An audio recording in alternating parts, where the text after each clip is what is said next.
Hello, and welcome to episode 13 of The Comic Conspiracy. Hooray, we're back again for another episode.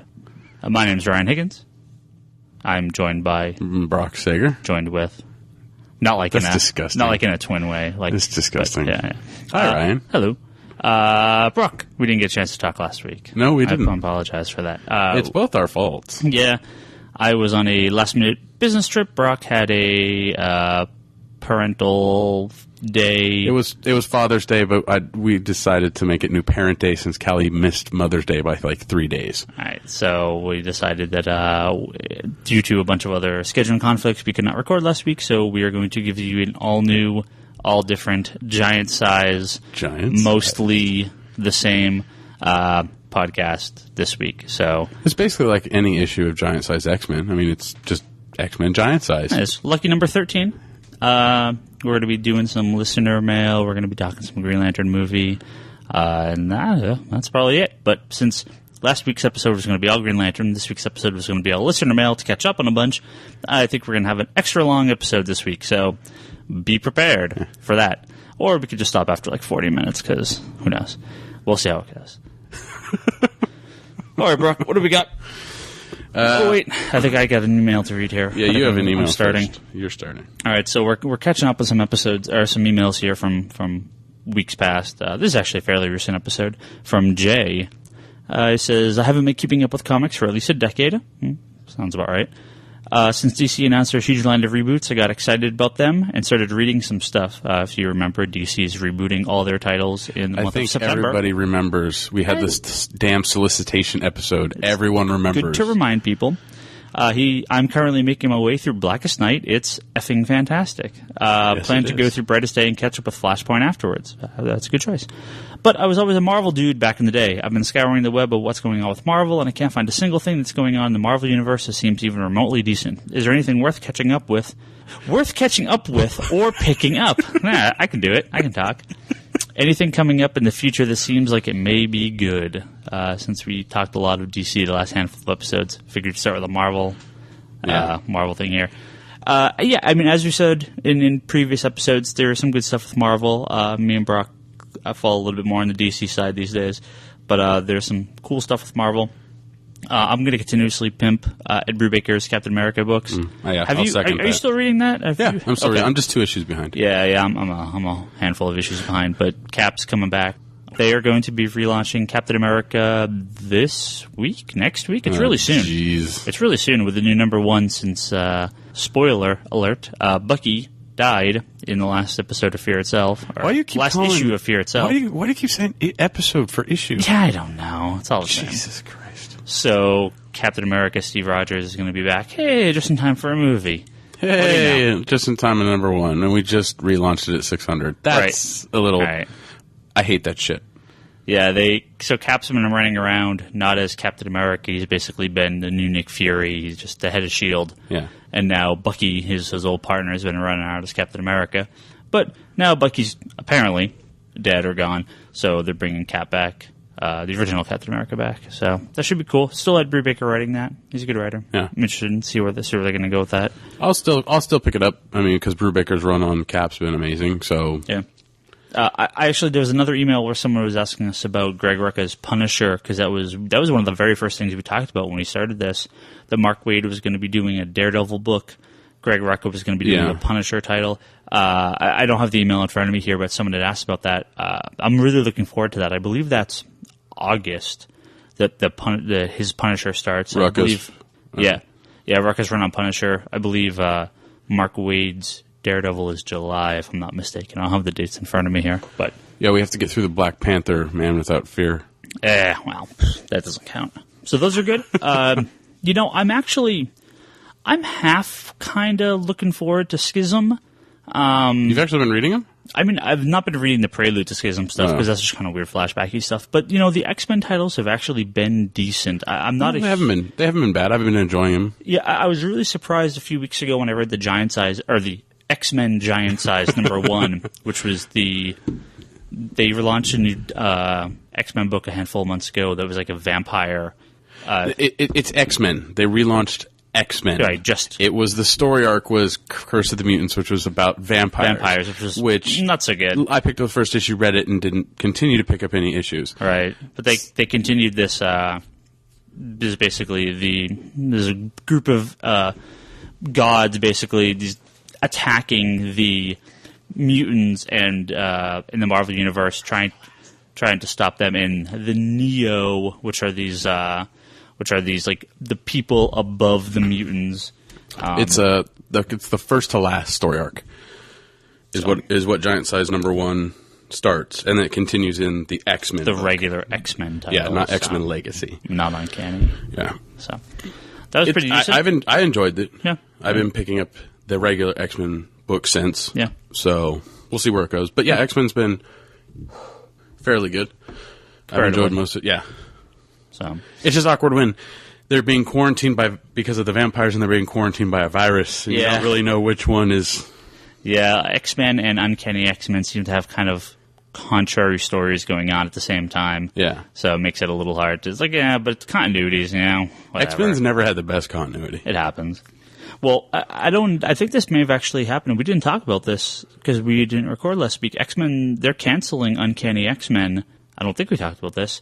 And they're going to be launching 2 new X-Men books out of Schism. Yeah. So it's Wolverine is taking one team and Cyclops is taking the other team. Cyclops' team is going to continue as Uncanny X-Men, and Wolverine's team is going to be Wolverine and the X-Men. I thought Wolverine was already doing this with X-Force, so X-Force is like the Black Ops, badass. It's everyone with a knife or a gun is on X-Force, so I don't know. Wolverine's going to lead 2 teams, plus be on the New Avengers. I don't know. You know what? Honestly, I couldn't really tell you what the F is going on. You know what? Say it. Fuck it. What is with this relaunch, renumbering bullshit? I'm starting to watch. I started to watch today, actually, The Secret Origin of DC Comics.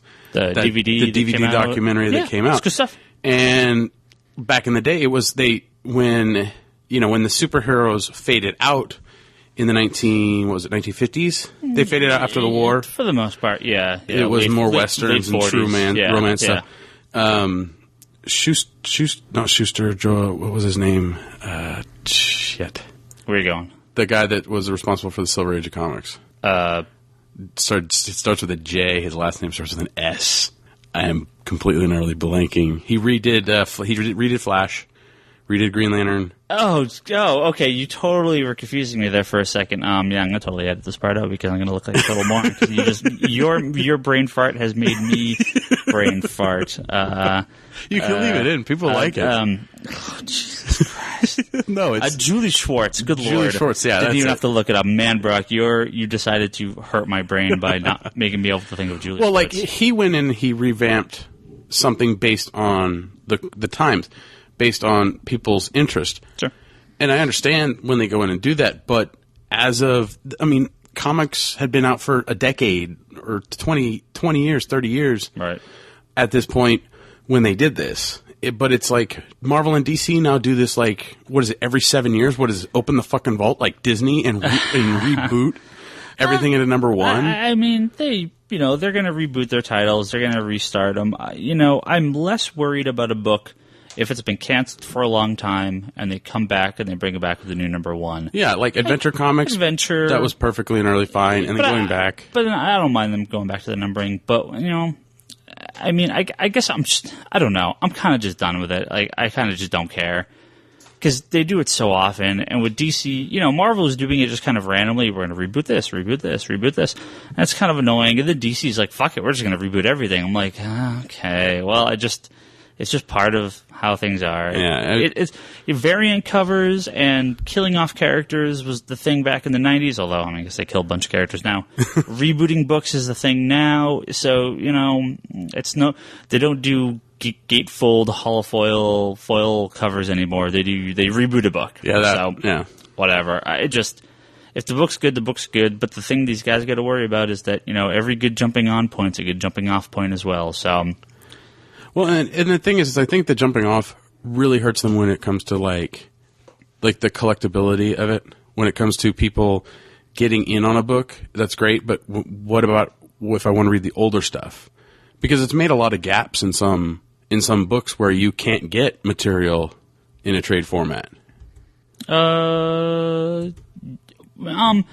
I think at this point, almost every single thing is collected. Now, DC actually has gone and has canceled a number of trade paperbacks that normally they would be publishing, but they've canceled them just due to really low sales, which I think is a positive thing. Not everything should be collected. No. Especially with the digital comics coming up. It wouldn't surprise me if you see less collections because they're available digitally.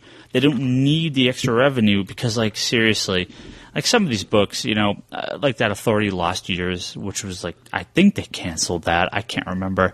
But some of these books, like, you know, if you're only getting a couple thousand orders, don't even bother. But I think that's enough for Marvel. Let's go, Brock. What's your? We're back on Marvel. Huh? We're back on Marvel. Oh, that's fine. So Carl writes in, subject is X-Men and Thor. He says, "Hey Brock, my girlfriend wants to get into X-Men and Thor comics." So he doesn't ask me. He just asks you. No, he asks me. Son of a bitch. Hey, I'm popular with the peeps. You obviously are not. Anyway, because of the movies, but I'm a DC guy. With like 30-year runs of both of those comics, I don't know when to start her on. Can you make some recommendations? Did you miss a sentence there or something? No, it's actually... read that again? Hey, Brock, my girlfriend wants to get into X-Men and Thor comics because of the movies. Oh, okay. I'm a DC guy. Okay, I think I missed you saying that. I took first your little line. interjection and put parentheses around it and then kept going. Go ahead.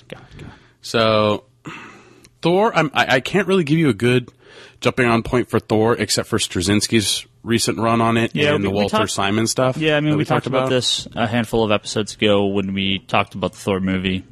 Yeah, those are the two good points to read. I mean, there are a lot of other books, but I would read the J. Michael Straczynski run, which is 3 volumes. Yeah. Not the greatest ending because it kind of just ends. His plots get picked up by the following writer, but that's your best place. And then the Walter Simon stuff is just for more older stuff with the omnibus because you can't get the visionary trades anymore. Yeah, the only way to get the Walt Simonson stuff right now, unless you want to search for out of print stuff, is the $125 giant absolute hardcover, which is beautiful. Yeah. But the soft covers are all out and of I print. think if you actually drill a hole in like the spine of it, you could make it a Thor hammer. It's big enough. If you put a stick on it. It is big enough. With X-Men, God. When you're doing your X-Men reading list? Oh, Jesus Christ. That's probably one I need to tackle soon. Soon. It'll be this summer at least. Honestly, with X-Men, I would say a good jumping on point is Grant Morrison's X-Men. New X-Men run. It was collected in 3 volumes for like an ultimate collection, and then there was like 2 trades for each of the ultimates. Yeah. Marvel did release those digest size, or they're releasing those digest size, but yeah. The last thing you want to see is Frank Quietly's artwork in a tiny little page. Other than that, I mean, most of the stuff, Messiah Complex I enjoyed Second Coming. They've had so many different big arcs that they kind of go from event to event to event. So you can kind of jump in anywhere. Yeah. I don't read X-Force, but I know a lot of people like X-Force just because, well, one, it's written by Peter David, who's a longtime comic writer, fan favorite among a certain crowd. His X-Factor is very separate from the regular X-Men titles. Mm-hmm. It really stands on its own. And then at the same point, so does X-Force. The X-Force, then Uncanny X-Force, who was recently relaunched as. Yeah. Both of those sort of stand alone, so if you don't want to cross over into everything, check those out. We did talk about this X-Men Giant Size that started this new story arc. Yeah. That was pretty cool.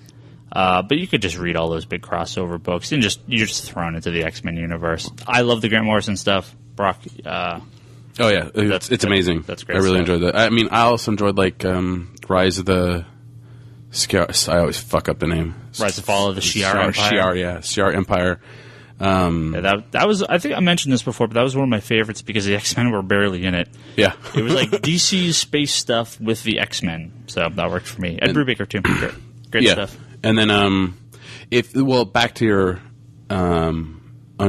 X-Force thing. If you're going to read the last run of X-Force, you kind of have to read Messiah Complex and Second Coming along with it because you wouldn't. I mean, Cable sets up. Yeah, Messiah Complex sets up the Uncanny X-Force, and actually the Cable book Yeah, the last Cable series was really good too. The X-Force, one of the collections includes the Cable and the Messiah Complex crossovers. Yeah. So you if you read the trades, I think there's 3 or 4 trades for the first volume, the X-Force, Cable, Messiah Complex, and then the new series. Yeah. So, and Necrotia X. Or X Necrotia. Necrotia wasn't that great. But it's X-Force. Yeah, it still wasn't that great. I liked it. I didn't like it. It's Blackest Night, just by Marvel. And that's why it was bad. Yeah. Anyway, yeah, that's pretty much it. I will, like Ryan said, yes, I will be getting an X-Men reading list up on the blog as soon as possible. I'm currently... Actually, I've been working since I'm at summer school and bored shitless. I've gotten a couple reading lists up on the blog for Star Wars. For God, why am I even blanking on what I was working on? Star Wars. You did Superman, didn't you? No, not yet. I thought you did. I'm not done. Oh, okay. You're working. Because there's you actually have to give the body of the reading order, and then you have to give an intro to the reading order, and then you have to give an outro. Just set it up like a standard fucking paragraph. Sure. Essay, whatever. Sorry. I am working on Superman. It will be a super long blog post. And then I did Cap. So the current Captain America Brewbreaker that you recommended, the reading list to start you out is on the blog currently. Oh, okay. So, Cap as well. Cool. So yeah. But other than that, yeah, I do need to do X-Men. But those are recommendations. Yeah. You have an email? I do. We're going to go 3 for 3 with Marvel here. Wow. I'm going to skip ahead a little bit here. It's from Garrett Rodriguez. I'll respond to some of this personally. But after a little while, it says, I would also love if you do a New Warriors episode. I'm sure this would be pretty niche even among your listeners, but it would be awesome. Yes, it would be. I just turned 32 last week. I turned 32 recently. So I cut my teeth. I'm turning 32 in August. Yeah. So I cut my teeth on those books in junior, senior high. Darkhawk #9 was the first Darkhawk in my household. And I was stoked when he joined the New Warriors. I may mention Darkhawk #4 was the first comic book. Dude, what is this? You're like your late blooming twin? Yeah, I guess. 5 issues behind? I think I have the entire first run of the New Warriors. I may be missing one issue. I also have Thor 411 and 412, which are the first appearances.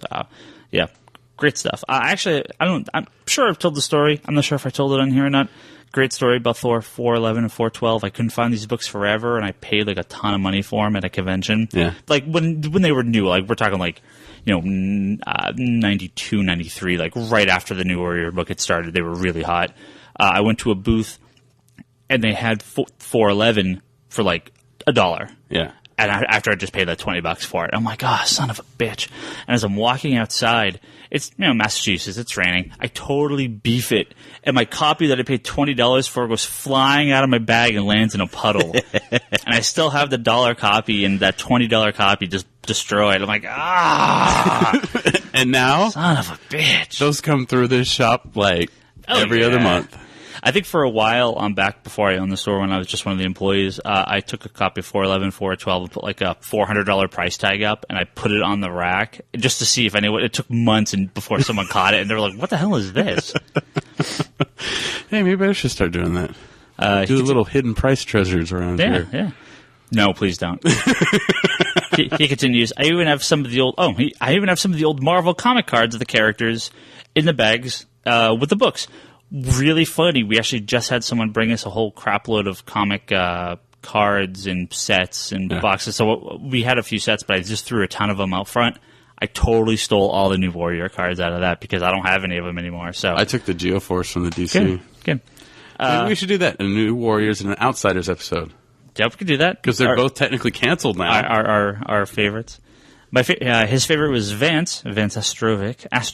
Astro Boy. Dude, what is Marvel wrong? Boy. Marvel Boy, or Justice, as he became known as later. Which sucks because he was gone for most of the run. I was wondering if you have selected New Warrior books for my binding project. Please post pics, because I might do the same thing. He actually asked for the website that he's for the binder. I don't have it with me. I will, on the next episode. I hope to have the books bound by the next episode. Well, give me the information. I'll post it on the blog. Sure. So I mentioned this a few episodes ago. We're getting a run bound. I actually got the whole run with a bunch of the crossovers. It's going to come out to, I believe, 4 books. 4 nice hardcover books, about 20, 25 issues per book. So I can't wait. I should have them next week, so I'm really looking forward. So like to Monday, that. Tuesday. I'm hoping. Because I'd like to see them because I want to do that run of the Outsiders that I got finished. Yeah. For people that don't know, there's a lot of services where you can get your comics bound. I mean, they do library books and they do all sorts of different things, and now they've done it so you can get your comics bound, and they look beautiful. It's, I still like my long boxes. I'm not going to get everything bound; that'd be a fortune, but they look really nice, especially for stuff that never had trade paperbacks. Like I got to run a Booster Gold, the original series. That's never going to be collected in a trade. Well, they did the showcase, which is black and white, and actually, New Warriors, has 2 or 3 of those classic volumes. Yeah, but that's the thing is like Booster Gold's never going to get a color one of it. Yeah, no. So it's like for New Warriors, they're only going to do the first 25. I doubt they'll go further than that. It's like for the quarter book series, you can throw it in bindings. Totally. Yeah. He actually continues asking for a couple suggestions, but he's asking for some Green Lantern suggestions. But we have another email about that, so we'll hit both of these at the same time. He said he read Blackest Night and was had some trouble with it. Didn't know who anyone was. That's a pretty standard thing. Yeah. I remember when I first read Crisis on Infinite Earths, which is DC's big crossover. Oh, yeah. But that's what I liked about it. That you're like, who the hell are these people? Yeah. And you find out more about them. New Warriors podcast, please. Thanks for great podcast and keep up the good work. Garrett, you are awesome. Anyone that likes the New Warriors is okay by me. We will do a New Warriors. That Speedball story in Fear Itself, the Homefront's really good. You are incorrect. It's good. I like it. It's all right. What is wrong with you? I don't like modern Speedball. I don't like post-penance Speedball. Oh, just get over yourself. I don't. I've been with Outsiders, and Geoforce is a whiny little bitch. Yeah, but I still enjoy it. Yeah, go ahead. All right, I think we got 3 more emails. Let's burn through this. Okay, so this is from Craig. He says, "Love the podcast. Personally glad to hear more comics talk." Regarding Star Wars comics, I wanted to send 2 very strong... This was an early email, by the way. For some reason, we never read, so... Yeah. Okay, thanks for the... Sorry. Go. You never prep for this fucking thing. Continue. You realize that? Anyway, he recommends Star Wars Tales. It's like a collection of, shorts, Anthology type thing about, individual characters and stuff like that. Yeah. I may pick it up. I'm currently working on everything surrounding the Vector story arc, which is a lot. So, Star Wars Tales had a lot of cool, just weird out of continuity or adaptations of some of the novels. They did just tons of little short stories, some really cool stuff, some clunkers, but overall some really good stuff. Yeah, I was probably going to try something, but I'm just diving into Star Wars, so we'll see where it goes. And then his next one was Boba Fett Bloodlines, the 4-issue miniseries. He says it was amazing. I'd love to read it up. Boba Fett's awesome. Boba Fett? Boba Fett. Where? There you go.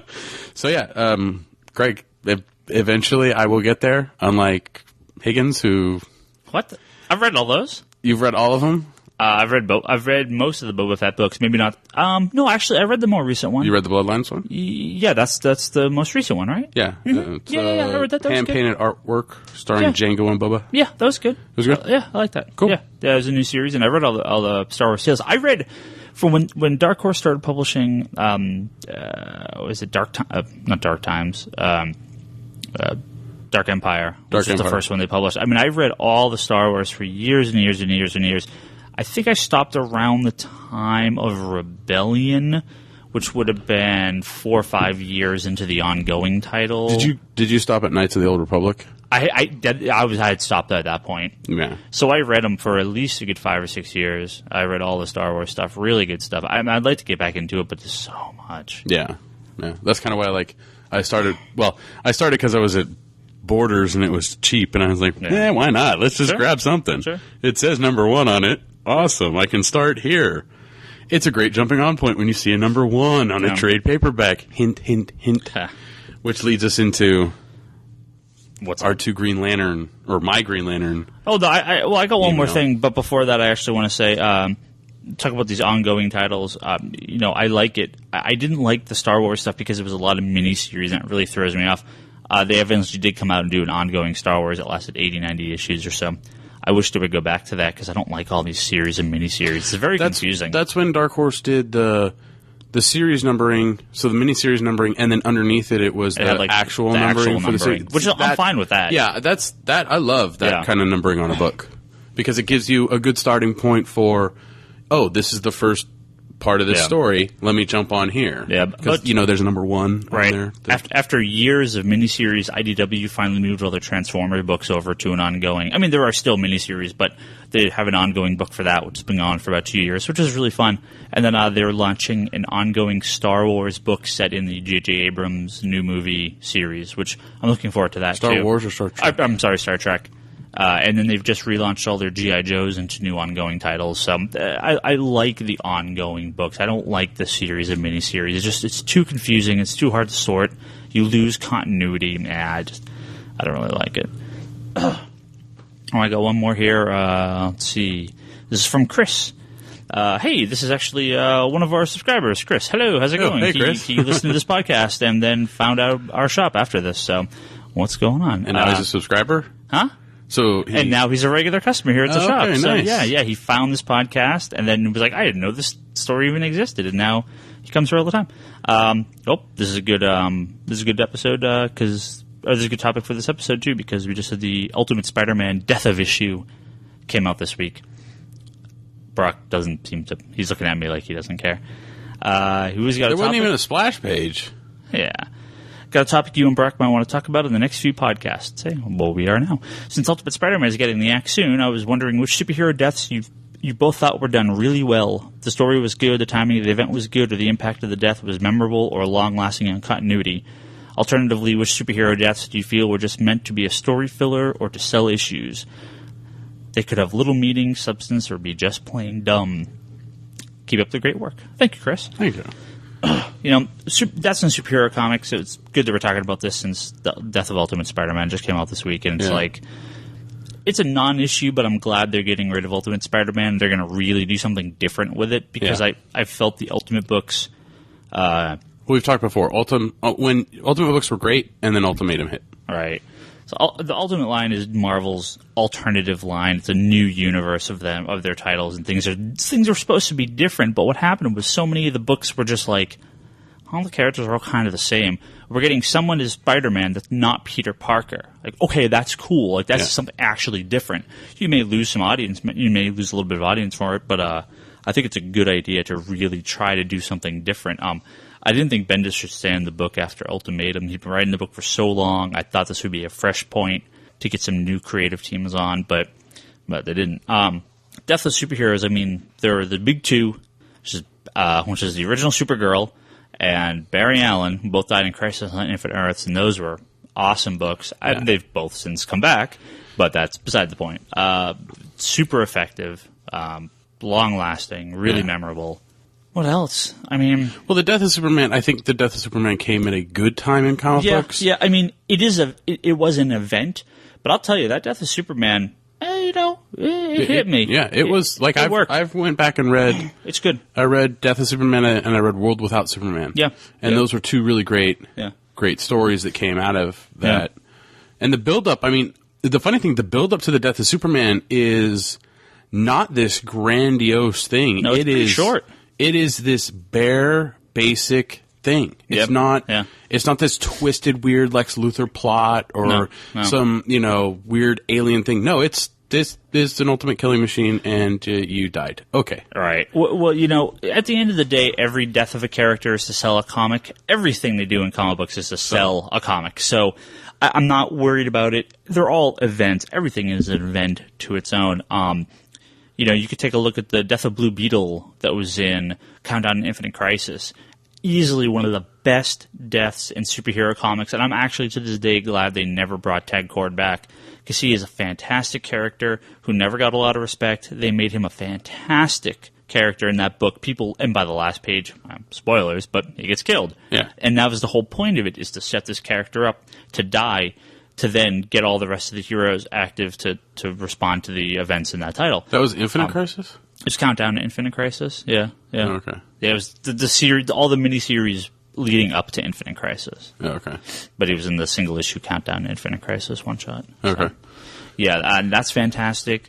But then we get characters like Bucky died in Fear Itself a couple issues ago, and Didn't it was care. just like there was no emotion to it. Yeah, even the death of Captain America, the Steve Rogers death, I was like, it wasn't. I thought it was well done. I just didn't like that it was part of Civil War. Yeah, Because Civil War ends with Cap giving up and going to jail and all this stuff, and then he gets like shot in the Cap book. Like that should have been the end of Civil War, not an issue of Captain America.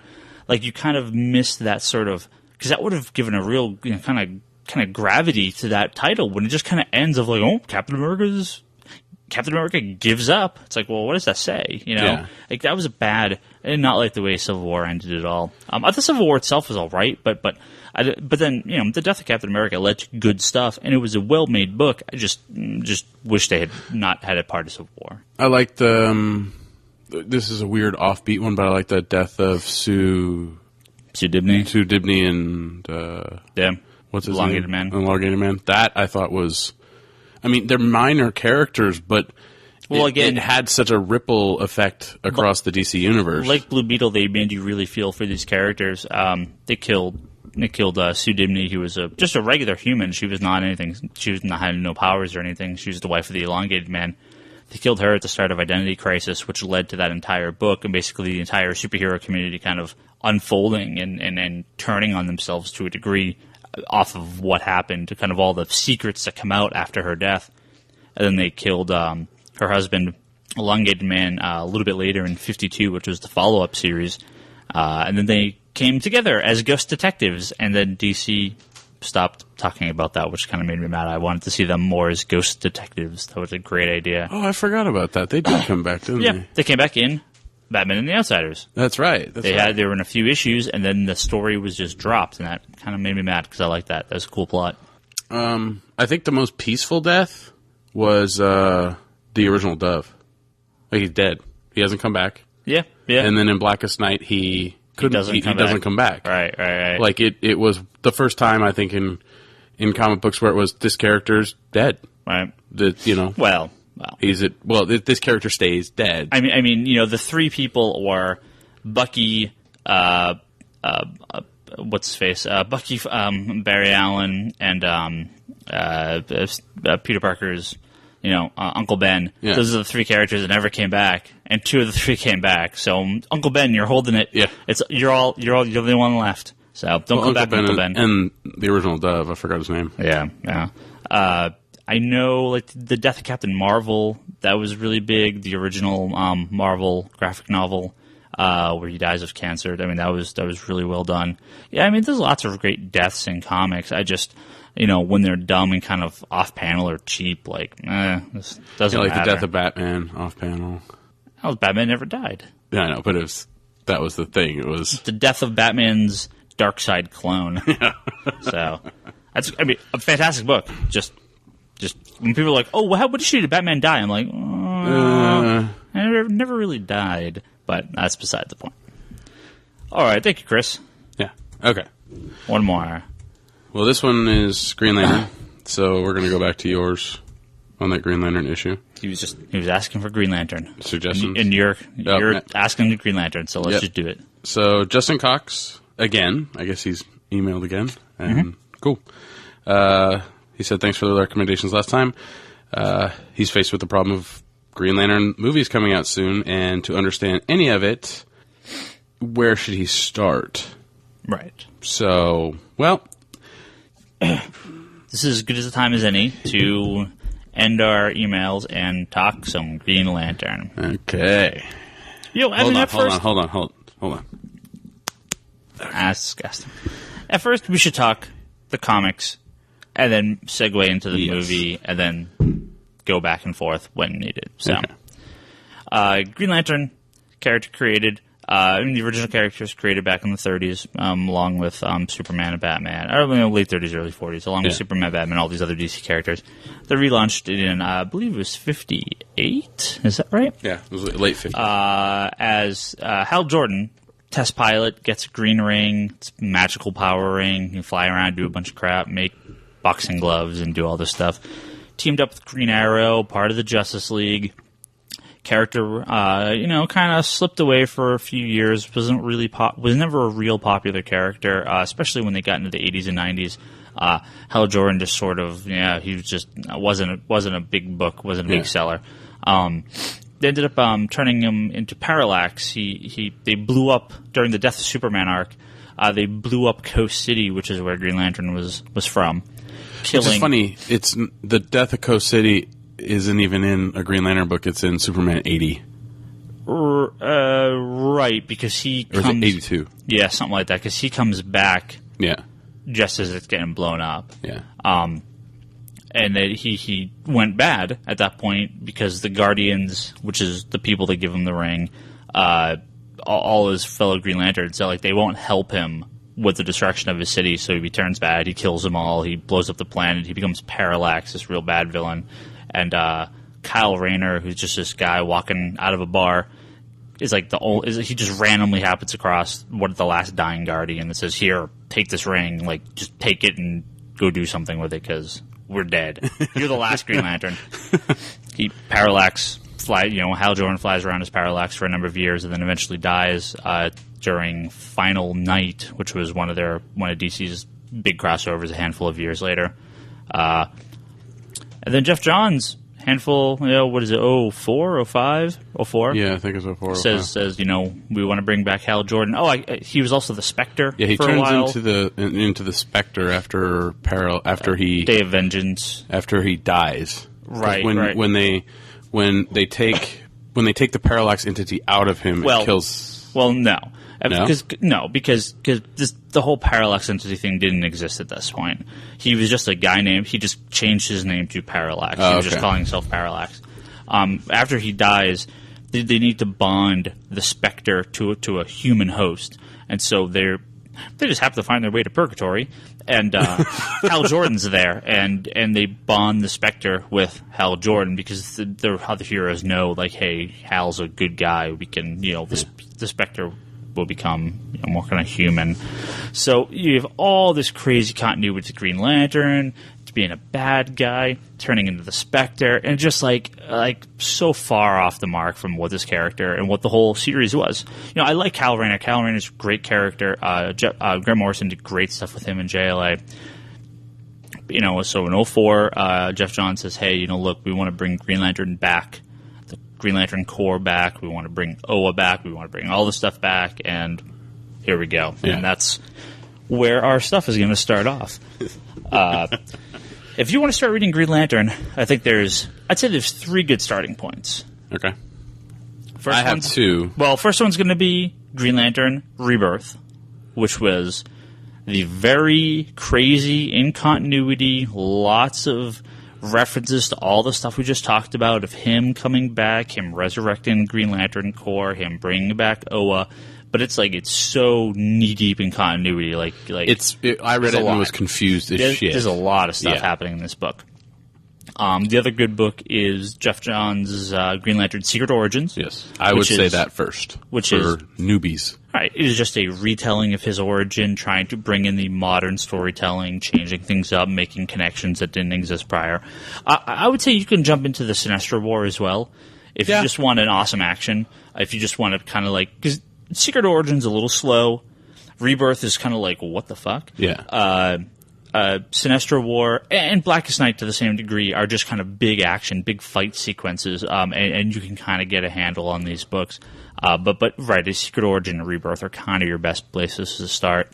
Yeah, I would recommend for people who've never read comic books, go with Secret Origin route. Yeah. It's a little slow. It's not as fast paced as Blackest Night or Brightest Day or any of the Tales or the Sinestro Corps War. Yeah, I mean, if you know who Batman and Green Arrow are, if you know who the Spectre is, if you know that Hal Jordan was the Spectre, with Rebirth. But you never read it, or you're kind of I sort of know. Start with Rebirth. Yeah. That's the very first volume. But yeah, those. I mean, you can start at Tales or the Sinestro Corps War. Yeah, that's fine. Yeah, but honestly, I think the Secret Origin for those not up on stuff is a good jumping on point, and for those up on stuff, like you said, the Rebirth is a good jumping on point. And then, so after a year or so, they decided to also relaunch the Green Lantern Corps. Mm-hmm. they launched a new Green Lantern Corps title, which went through and focused more on some of the other characters, focused more on Oa. Guy Gardner, who was one of the replacement Green Lanterns, he was the second human Green Lantern, and John Stewart, who was the third human Green Lantern. They're the main characters normally. Kyle. In Green Lantern. Green Lantern Corps, it's Kyle and Guy. Oh, Kyle. Well, John Stewart was in a lot of the early John's stuff. John's in some of it. It's basically Kyle, Guy, and John. Those three. But what's funny about that Recharge? Start with Recharge. There's no other place to start. Right. Because Green Lantern Corps starts with another miniseries like Rebirth called Recharge, which, again, is a good jumping on point. They kind of go over everything. You're introduced to a number of characters, and you kind of get a good jumping on point for who the Green Lantern Corps are, as opposed to Rebirth, which, like I said, is very heavy in the continuity that it is. So, but both good books. I mean, I guess you could start with No Fear, too, which is the first of the ongoing Green Lantern trade. But I would start with Secret Origin or Rebirth first. The only thing we get asked about this Green Lantern a lot, and despite we'll talk about the movie obviously, but despite your feelings of the movie, whether like it or hate it, the comics are amazing. Oh, yeah. I mean, at the store they are our best-selling 3 titles of us. They outsell the top 3 selling X-Men books. They outsell the top 3 selling Batman books. The top 3 selling Superman books. I mean, they're the best sellers in our store by a large margin. They're easily one of DC's most popular titles. The trade paperbacks are like own our top selling spot. Well, it's not just they're almost up to caliber with half the Vertigo titles. Oh yeah, I mean we sell so much Green Lantern, and it's I never get people saying, "Oh, this is kind of dumb." No, Green Lantern is awesome, and it's been I mean. The recent arc, the War of the Green Lantern, I think a few people have been super happy with, so I'll give them one stumbling block there. I've liked it, but that's a subject for another for a much deeper episode. Maybe it's one of those things where I think we've talked about this before.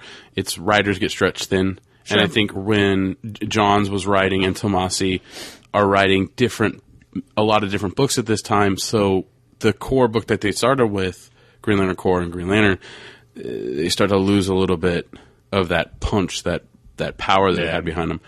Yeah, they introduced Green Lantern Emerald Warrior, which is the third ongoing title a little while ago, which is Guy Gardner has left the Green Lantern Corps book, and so it's Guy Gardner and who else is on there? Well, it's like in one of the story arcs for the Corps, he's like the black Alpha, not the Alpha team, the Green Lantern Corps? No, is that what you're talking about? Right, but there was the Green Lantern Corps, CORPSE team. Is that what you were talking about? I'm talking about the one where he goes like undercover. Yeah, the Green Lantern Corps. Oh, it's the Corps. Right, because for those out there, CORPS is pronounced core. Yeah. CORPSE is pronounced corpse. There's actually like a Black Ops Green Lantern team called the Green Lantern Corps. Yeah. CORPSE. Very funny because a lot of people are like, "Oh, the Green Lantern Corps," and it's like, no, it's core. So there you go. Don't call it Green Lantern Corps. So now that's what Emerald Warriors is what he did before. He's doing again, but in his own book. Right. I mean, it follows him going off with some of the Red Lanterns. Red Lantern. And some of the other Green Lantern characters. Kilowog. They're trying to find... What the hell are they trying to find? They're trying to find like one of the lost sectors. They were traveling off Something's going on in the lost sector, and they're trying to figure out what's going on. Yeah, so you have Green Lantern title is on Earth, the Green Lantern Corps book is on Oa, and the Green Lantern Emerald Warrior book is out in space, kind of traveling around. Well, Green Lantern's not even on... Green Lantern was only on Earth for a little while when he came back. Normally, Hal Jordan is the Earth-based Green Lantern, where Green Lantern Corps is the space Oa. But statistically, he's more in space in these books. Well, of course, but Green Lantern Corps is based on Oa, is what I'm trying to say. Anyway, I did want to make one comment about the Green Lantern and Green Lantern Corps series. Yeah. Is that initially both series are separate, but once you get to the Sinestro Corps War, right, the trades start to cross over. So you kind of have to be a little... The Tales of Sinestro Corps War and the Sinestro Corps War, they collect Green Lantern and the Corps. Right. But after that, you have the Prelude to Blackest Night stuff, right, which is Agent Orange for Green Lantern and Sins of the Star Sapphire. Yeah, Sins of the Star Sapphire. Is Green Lantern Corps. Yeah, Emerald Eclipse, I believe, is the other volume. Emerald Eclipse is the prelude. Yeah, Emerald not Eclipse, and Sins of the you had 2 volumes in both Green Lantern and Green Lantern Corps that were preludes to Blackest Night. You had Rage of the Red Lanterns, Agent Orange and Green Lantern, and Emerald Eclipse and Sins of the Star Sapphire, because they were trying to expand out the whole multicolored Green Lantern, the whole multicolored Corps. As part of the plots in Green Lantern, you find out that there's not only the green ring, which is powered by willpower, and the yellow ring that Sinestro has that's powered by fear, and the violet, which is powered by love. Well, the violet was not a thing prior to this. It was. No, it wasn't. No, this is exclusive to Jeff Johns' Green Lantern run. Yeah, the Star Sapphires were just this alien that took over Carol Ferris. There was never a ring involved. A ring involved? No, wow. no. So Johns decided, hey, look, if we have these different colors, why don't we look at Roy G. Biv, the color spectrum: red, orange, yellow, green, blue, indigo, violet. Let's make them all Lantern Corps. You have the black and white, life and death. And I mean, they did such a fantastic job just expanding out, creating. You know, what's funny? One of the biggest complaints about modern comics is they don't create new characters; they just rehash old characters. Dude, this guy created hundreds of awesome new characters. Oh, yeah. Between Atrocitus and Bleeds and Dexstar from the Red Lantern Corps. You have between giving all the human or Earth-based heroes like new costumes when they all get to wear the rings. Flash gets the blue ring. Wonder Woman gets the red ring. No, Wonder Woman. Mara gets the red ring. Wonder Woman gets the violet ring. Scarecrow gets the yellow ring. Yeah, which is Lex Luthor gets the orange ring. Right, which is avarice or greed. It's Aardvarse. Huh? Arvarse. Adverse. Huh? Adverse. Avarice. Yes. Who knows? It's greed. Yes, greed. So each color on the spectrum have a different connection to various different emotions, and this creates sort of like how each ring is powered by a different emotion. So the violet lanterns, they're powered by love, the Star Sapphires. Yeah. But it's love to the degree of like, we will kill for love, we will destroy a planet for love. So the further you get from green, from the center, the more you are, I mean, in theory, the more bad you are, but you're like, red is rage bad and you vomit blood everywhere, and violet is good bad, you love to death. You know, so it's like you kind of go each way on the spectrum. And hundreds of awesome new characters. I mean, man, T-shirt sales alone from all the different lantern colors and the free rings they gave out during Blackest Night, like, I swear to God, they must have made DC $1 billion. Oh, I doubt that much. Well, you know what I mean. Yeah. All the different action figures, all the different stuff that they're going to... I mean, the Red Lanterns are going to be the main characters in the Green Lantern animated series coming out. Oh, wow. Yeah. I mean, these are characters that have barely existed for a handful of years, and they've got a fucking animated series. Like, yeah, just crazy how popular these characters have become in such a short time, which proves that you can create brand new characters for Marvel and DC and have... I mean, they're based on Green Lantern, but... a well-made character. They're brand new characters. I mean, they fall under the category of a lantern. They wear a ring, which is powered by an emotion, which is collected in a battery. Right. But these are brand new characters in this world. Right. You know, and we were even getting that with the Green Lantern Corps in the sense of we would get new Green Lantern Corps members that we were introduced to all the time. Yeah, lots of new Green Lantern Corps members coming out. Because that was the fun thing for me about reading Green Lantern Corps. The book was you saw all these different Green Lanterns. Sure. You know, you got to learn about these different Green Lanterns. It just wasn't about Hal and Kyle and John and Guy. It was about these other, crocodile-like or Izamat. Yeah. Izamat, which is a crocodile who totally dies in the Green Lantern movie, which pissed me off. Spoiler alert. And he's the best character ever. And it's... Mogo's partner. Oh, yeah. Well, that's a good, it's one of those things where there's a lot of material and a lot of information. I mean, hell, I can't even remember half the shit that I read in those books, but all I know is they were awesome. Yeah. So, but yeah, they start crossing over, so you kind of have to play around with your reading order. Yeah. Well, like with Blackest Night, I mean, I do the spiel pretty regularly with customers on how to read Blackest Night. And the Green Lantern and Green Lantern Corps and Emerald Warrior, you can kind of do the same thing. You could read a full trade paperback or a full story arc, or I mean, you could just read Green Lantern. You don't have to read anything else.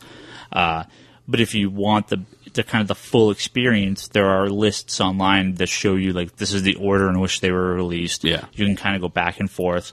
With Blackest Night specifically, you can read Blackest Night straight through, then Green Lantern straight through, and then the Blackest Night Green Lantern Corps straight through. You can read them in that order. Or you can read one issue of Blackest Night, one issue of Green Lantern, and one issue of Green Lantern Corps. And you kind of see the plots meander back and forth. So when all the Green Lantern Corps guys show up on Blackest Night, you just read them going to Earth. Yeah. If you don't, well, it's like, well, they tell you, here's all the guys from Oa coming to Earth to help defend. So, like, you sort of, you're able to get it either way you read it. It's a greater experience if you do read back and forth. Oh, God. Imagine if they did the cross-cutting on a Blackest Night movie. But if you've got 3 trade paperbacks in front of you, it's kind of hard to go back and forth and back and forth and back and forth. So you could just read it straight through. But if you do want to read it, or you have all the single issues, it's a really good way to read. Yeah, we've gotten some good feedback on the reading list on the blog. Yeah. So if you really want to hunker down and Pimp read that some site? Green Lantern, Pimp your site? Pimp it. What's your site? Conspirator Brock conspiratorbrock.blogspot.com. Brock's been putting up a bunch of good reading lists on there, and he's trying to update that Green Lantern reading list. So yeah, keep that up to date. I think I updated it with a couple release dates for the current story arcs that haven't come out yet in trade. Yeah. So I try to keep that up to date. After Blackest Night, they did Brightest Day, which was sort of one of the aftermath titles where they introduced a number of these characters and a number of plots that have changed from after Blackest Night. So you have this White Lantern ring now, and this White Lantern battery, which is life, and it's sort of the search of who is this supposed to be for, what are they bringing back, or what are they doing on Earth. And Green Lantern's actually not really involved in it very much. He's involved in the first trade, and then he goes away. It's mostly Dead Man who's this character that died, and it can take over people's bodies and can sort of float around incorporeal, talking with people, but no one can really see him because he's a ghost. He's being led by the White Lantern to all these different points. I wouldn't say led, more like drag. Well, drag, yeah. It involves a lot with Hawkman, the old Hawk and the new Dove, the old Hawk has come back to life. Firestorm, which is Ronnie Raymond, the original Firestorm. Yeah. Who else was there? Aquaman came back. Martian Manhunter came back. See, these are all previously dead characters. I mean, Hawkman dies at the beginning of Blackest Night. I mean, so he died in order to come back right away. But so there's all these characters that had died previously in DC. Captain Boomerang, Maxwell Lord, Professor Zoom. So a number of villains come back as well, and each have a reason for them to come back. Well, some more than others. But what was Zoom? Zoom, I think Zoom was to start Flashpoint. Yeah, is it? Because he's the Reverse Flash, It basically is to do all this stuff with Flashpoint. Just to do all this stuff with Flashpoint. Yeah, I mean, a lot of these characters, they would do one thing, and the White Lantern's like, oh, you did what you have to do. Your life's returned. Other people had much more involved plots. So Zoom was one of the less involved. But, good stuff. Now they're doing their War of the Green Lanterns, which wraps up very soon. It's not slated for next week, so I don't know when the last one's coming out. The Green Lantern Emerald Warrior comes out, which is like an aftermath to... Well, there's that miniseries that's coming out, too. Right. It's like a 2-issue miniseries. Yeah, it's the wrap of Green Lantern before the book ends. So, basically, if you've seen the movie, we'll talk about this in a minute, but War of the Green Lanterns is about Krona, who is one of the original Guardians of the universe, has taken over the Green Lantern ring and the Green Lantern battery and has turned all the Green Lanterns bad. So the 4 human Green Lanterns have to put on the other Lantern rings, and they take on new powers and fly around the galaxy and try to save the Green Lantern Corps. So, and there's cool stuff. Epic death. War of the Green Lanterns. Yeah, I think we talked about that. So, yeah very good. So back to the, no more the death guy. Back to the death guy's comment. What are the most influential? That would have to be one of. Yeah, that was a good death. So, We won't spoil anymore, though, for people that missed our last other episode or haven't read it yet. So, right. I'm going to talk some Green Lantern movie here, Brock. Yeah, we better. I'm ready. I'm ready. All right. So me and Brock got to see this. We did a midnight show in 3D. I don't like 3D. Brock doesn't like 3D. There's a last... Okay, hold on. One thing, you're a fucking pansy for not wanting to go to the movie theater you hate to watch it in 2D. I don't and like... The grinding was the fact that there was a 2D showing when I walked in and the lady's like, oh yeah, there's a 2D showing. They just opened it that day. We already had the 3D tickets. We already paid the stupid money for it. I was already in line. Refund. Whatever. Anyway, so we had to watch it in shitty 3D, which was, by the way, at the beginning, shitty.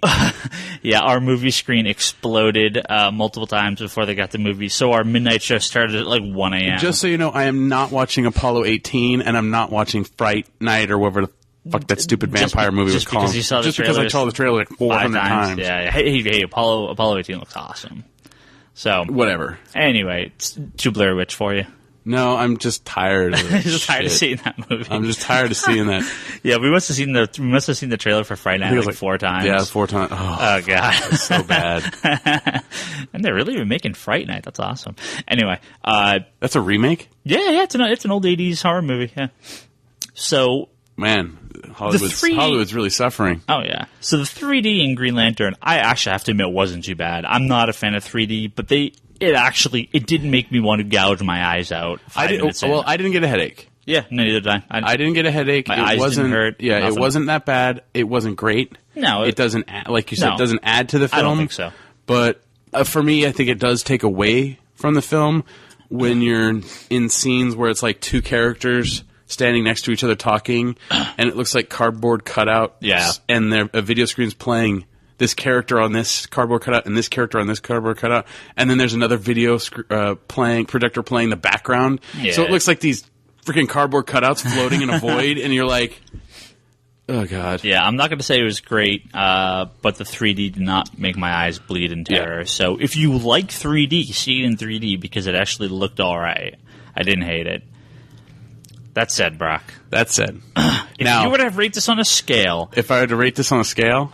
From the greatest movie ever to just under the greatest movie ever, where would you rate this? One step above Jack Frost. So, the greatest movie ever? No. Okay. No. And no. And you, despite your like of this film, have been dwindling in your belief behind it since that we walked out of that theater. I've seen it in your eye. Anyway, Green Lantern film. Who wants to go first? Give me a letter grade. A letter grade? Sure. F. Really? Dude, I gave this movie an F. Really? Failure. Really? Fail. Like 50% failure? You can't even take summer school. Like 50% failure or like 2% failure? Like 30% failure. Wow, really? Yeah. To me, this is like an 85, like a solid B. It's not an A+. It's not Dark Knight. Thank God you were never an English teacher. This isn't an F. This isn't a Catwoman or Elektra. This is a solid movie. I would put this on level with Catwoman or Elektra. Really? Yeah. Like Daredevil Director's Cut is better than this film. Really? Really. Wow. But this is the thing. I can't give it a thumbs up and I can't give it a thumbs down. Well, you just gave it a 30%, so clearly I know, but I can't do the whole thumbs up, thumbs down. I can't do that. Do you have a thumb? Yeah, I think so. If you give it opposable? If you give it a 30%, then that's a thumbs down, dude. No, it's a 30%. That's a rotten on the Rotten Tomatoes meter. Well, what did Rotten Tomatoes give it? Actually, 30% is higher than its Rotten Tomatoes reviews. Hey. Yeah, it's Rotten Tomatoes reviews like 26 right now. Okay, for me, a lot. Why did you not like it? Tell me. Besides 3D. Besides 3D, the film literally, to me, Tomar Ray says a line in the film. Right. What the fuck is that line? Tomar Ray says a line in the film to Hal Jordan, basically saying something. Hold on. What is it? It's during the training. What the hell did he say? Did you write this down or something? I wrote it down. It's for my review that's going to be posted on my blog, but I haven't been able to post it because, we haven't recorded this podcast yet on it. So Tomar Ray is talking to Hal Jordan, right, when the training. And he says, the ring turns thought into reality. The only limits are what you can imagine. Obviously, great line, right? Sure. The creators of this movie didn't even take that to heart. like they did no. There's no imagination in this film. Nothing. It's boring. That's the first thing I said. They created a new ring. It's boring. The right? boring ring. Yeah, it's powered by boredom. The film lacked character development across the board. Hal Jordan, you're thrown into Hal Jordan like the character of Hal Jordan in the sense of he's supposed to be this Tom Cruise, Top Gun kind of hotshot pilot. Sure. But I don't get that feeling from him jumping out of bed with some filly and being late to whatever and driving recklessly while trying to tape up a present for his nephew. Why are you trying to tape up? You're not even driving to the party yet. You're just driving to the Ferris airfield. Okay. That again doesn't make any sense to me. Then we get the little flashback while he's doing all this stuff, which I wasn't behind it. Right? Oh, what do you do? Your dad died when you were a kid. It happens to a lot of people. I don't feel sorry for you. Okay. Right? So to me, it was just Hal Jordan's character is not developed. We didn't even need to see his family. The scene was a waste. Like the only thing, just make it. And where the hell does his car go? Huh? How in the hell did he get his car back? I'm sure he just drove back after there, or he flew over there. Flew over there and got the ring. Yeah. The stuff on Earth was what was not developed. Yeah. And I think the stuff on Oa was half developed and half not developed. Hal Jordan's character, not developed. Carol Ferris's character, not a little bit more than Hal, but not much more. A friend of mine who watched a bootleg copy at his house said that he didn't even know who the fuck Hector Hammond was. It's like, who the hell is this guy playing chess in the middle of this film? And then we kind of get this really, I wouldn't even call teenage and not even tween. We get this like young Lex Luthor kind of Smallville disdain of his dad because his dad doesn't hang out with him or whatever. And all we get at his exposition is telling us because you can read your dad's mind. Yeah. And, the senator's, whatever, a throwaway character. Nobody gives a shit. And then, let's fanboy and throw Amanda Waller in there. Woohoo! Amanda Waller's in there. And yet she's skinny. Is this before she packs on the weight with the hamburgers? Maybe. And then, let's see, who else? So, and then even worse, there's no character development between Hector Hammond's love interest and Carol Ferris. So how in the hell does that fucking love triangle work if there's no development there? Then you get this, and this is the worst one. This is the worst one that wasn't developed. Sinestro. Seriously? Abensur was his mentor? Fuck if I saw it in the film. He told them? I mean... Told. There was nothing. I know. He didn't even shed a fucking tear. He didn't even go and... When he was berating Hal Jordan with the sword fighting, I didn't even believe it because I was like, whoop-de-doo, your sword fighting. Yeah, you basically said it in the film. Oh, swords? How cute. Whatever. Boom, boom. Come on. Think of something. Sinestro doesn't have like these awesome battle swords from different alien worlds flailing around. No, he's got they're like fencing lances and shit. No, it's just trying to go against Hal. Yeah, and then there's no development for him at all, and then there's no development for the thing in the middle of the credits. None. It's like, you can't do it. Fine, I will. That's basically what it is. The story in Green Lantern is why that movie gets a 30% for me. Okay. But I love seeing Oa. I love seeing like all the Green Lantern stuff. Like I thought it was amazing when they take off and there's like barely any sound. Yeah. To me that was like, ooh, cool. Yeah. But the story was so boring and there's no development of characters and everything was told to you. And I look at it and when the credits roll and I see 4 writers on it, I know that the studio had way too much involvement in what was going on in the film. And I think that's to use an example. Nolan told basically Warner Brothers, I'm making a Batman movie, whether you like it or not. I'm not taking any of your advice. Yeah. I'm making a Batman movie. Yeah. If you want me to make it, I'll make it. If you don't want me to make it, or if you say anything, I'm not making it. Yeah. But with this, it was because to me, I felt that like Ryan Reynolds' character, he wasn't able to act how he wanted to act. Mm-hmm. Carol Ferris was kind of just standing there. Blake Lively was just kind of standing there going, I'm supposed to look cute, right? And Peter Sarsgaard was good when he wasn't screaming, which is, only 50% of the time. And then the guy, who played Sinestro? Can't remember the guy's name. Mark Strong. Mark Strong. I like the actor. Mark Strong's a great actor. Yeah. I don't remember what else he's been in. which is funny, but I love him as an actor. I thought he did a really good job. He had the presence of Sinestro. Sure. But again, there was no backstory. There was no oomph behind the characters Right. on a basic level. And I think that to me, movie-wise, is what failed the film. Now, look-wise, stuff on Oa is beautiful. The stuff on Riot at the beginning was beautiful. You know, all this stuff. Oh, and then the last thing. I forgot. This is the biggest thing. You hear Parallax. The parallax? Seriously?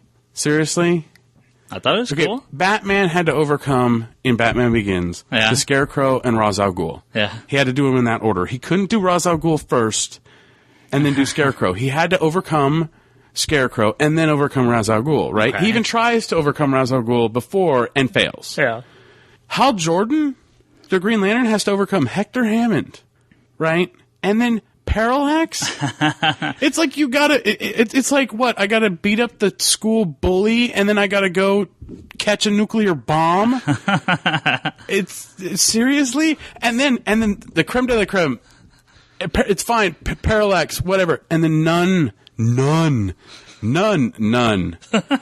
N-O-N-E, none of the Green Lanterns, who the entire time in this film are toting the core, teamwork. They don't help him at all. It's Hal Jordan by himself with two freaking jets flying constructs flying the opposite direction, and Parallax going the other direction, and nobody's fucking helping him. What the fuck? Until the very end. It was Sinestro. Yeah, he saves them. Ooh, Sinestro. Where's the core? The core. Seriously. You know what? I'm not going to sit here and say you're wrong about a bunch of stuff. A lot of the stuff you're saying, I'm not going to disagree with. But how can you give it a B? So let me give you why I like this movie. This is. Don't get me wrong. Oa stuff, awesome, beautiful. There's Kilowog, the Gregory Rush voicing Tomare was amazing. Yeah. Duncan voicing Kilowog was fucking awesome. Yeah. But yes, please try and enlighten me, which was not going to work. But good luck. Well, so this is one of those cases where I feel,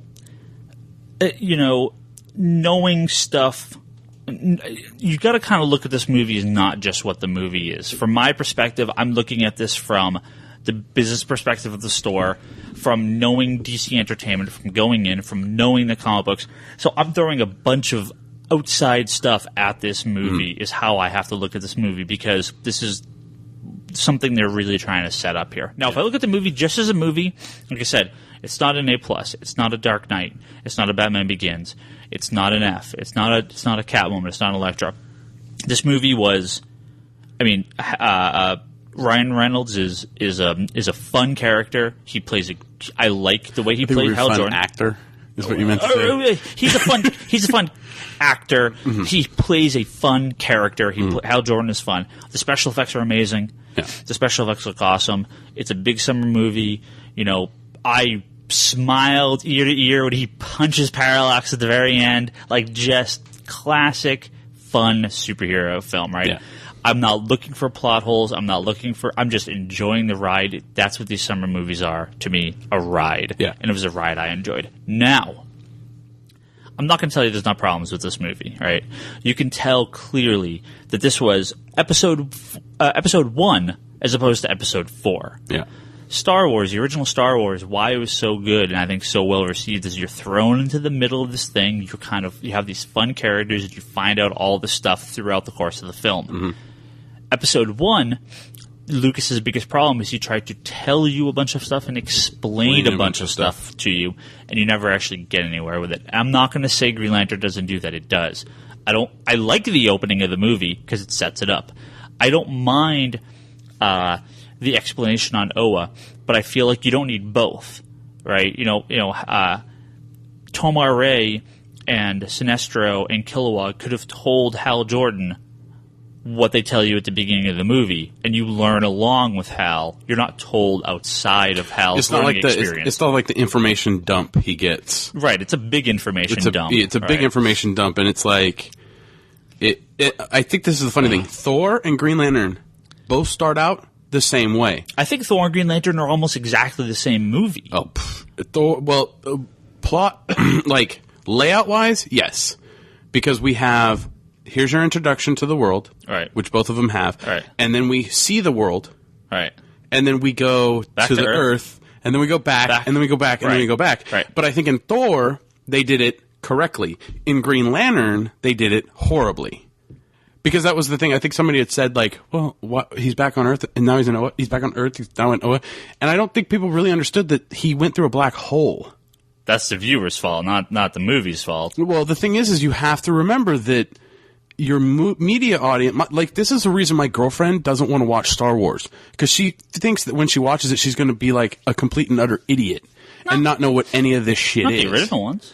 No, not like, and that's the thing, not the original ones. Yeah. But to her, she's not into sci-fi, so she looks at stuff like, well, I'm not going to know what it is, so why do I want to watch it? I don't want to sound dumb, that I'm asking all these questions about things that aren't explained. Like, you and I know what fucking autopilot is. Sure. Like, when my girlfriend watched Alien with me, and the autopilot kicks on in the beginning, and the cryo chamber's open, she's like, what's going on? I'm like, the autopilot turned the sleep cells off, and she's like, "Oh," because that's the thing. We know this stuff. Sure. We're geeks. She's not. And this is why I appreciated Green Lantern so much, and I'm not going to fault anyone for this, but I can fill in the gaps that the movie lacked. Now, there's a lot of stuff that's come out in this Green Lantern movie since the director, was Martin Campbell, is that his name? Yeah. He's pretty much written the movie off. This is definitely a movie done by a studio, by multiple writers. Lots of stuff changed. Apparently on the cutting room floor is an extended sequence with Hal, Carol, and Hector as kids, which that whole flashback to his father dying. The thing is when I came back in the store, I opened up Secret Origin, and I was like, why didn't they fucking start here? They did. Oh, shit. I want to see the director's cut. Me too. So there's that. Even in some of the earlier scripts, Parallax is like not the villain in it. But I think they felt they needed something bigger. You don't get a lot of Sinestro's motivation for putting on the ring. But again, if you look at him, and we talked about this in the Geek Box actually, myself and I'm not sure. I know Justin hated it, but. One of the other, it was Ford liked it. Ford is the one that me and him both totally agree with this. I think even outside of that, my girlfriend picked up on it. Most people I went to picked up on it. That you can tell in the movie that Sinestro is angry at the Guardians. He's angry at the Corps. He wants to use the yellow ring to fight fear with fear. And so his motivation for putting it on at the end to me is pretty clear. Now, knowing the comic book version, I clearly know why he wants it. But I felt they did a decent job. They didn't do enough of a job. But you get the feeling, and if they do a sequel, this is the whole backstory on him, why he does it, his whole thing. So again, knowing the comics, which is why I'm surprised a lot of comic guys aren't liking it. I know the reviews are really bad. Most comic guys I've talked to have liked it, but I know some really didn't. And I think it's because, this is really a case of a movie where knowing the source material really helps. The last Harry Potter, I got taken to task pretty hard on the Geek Box for not liking it because I've never read the books. The last Harry Potter movie was boring as hell. It made no sense if you never read the books. That book is 500 pages of boring. Well, the new movie looks cool because it's all the action sequence at the end, right? Yeah, no, but the last Harry Potter movie was, if you have not read the books, it was the most god awful, boring, confused, because I'm like, who are any of these people? We haven't seen these people in 6 movies. There's no explanation there. And this is, this is the thing again with Green Lantern. While there may have been an overabundance of explanation, I never felt lost. I felt it was a fairly simple movie. Like I said, I would put it on par with Thor. I would put it on par with Iron Man 2. It was fun. It was engaging. Is it the best movie ever? No. Is it going to win awards? No. Does it deserve a 26 on Rotten Tomatoes? I'm sorry, Brock, but no, it doesn't. I didn't say 26. I said 30. Well, I really think the reviewers, they just wanted blood, and then they wanted something to hate. Well, I think the reason that they wanted blood was, the reason why the director's written this movie off is that it's a studio film, and you went and talked about, you were saying something about Sinestro, and I wanted to give a point, in that when I watched Spider-Man, the first one, and I think this is the same problem that they had in this film, why did Sinestro put on the ring? I don't think it was clear enough in the film why he put on the ring. Like, I know why he put it on the ring. Yeah. You know why he did it. But Greg Ford was able to just go like, this is exactly why. And he's never read the comics. But that's the thing is some people will be able to catch that, but most of the audience isn't going to. I think it may, for those who didn't like it, it was because it wasn't as powerful as it should be. It's fear. Sure. Right? So, but in Spider-Man, at the end of Spider-Man, I distinctly remember I watched it with some friends that hadn't read Spider-Man comics. Yeah.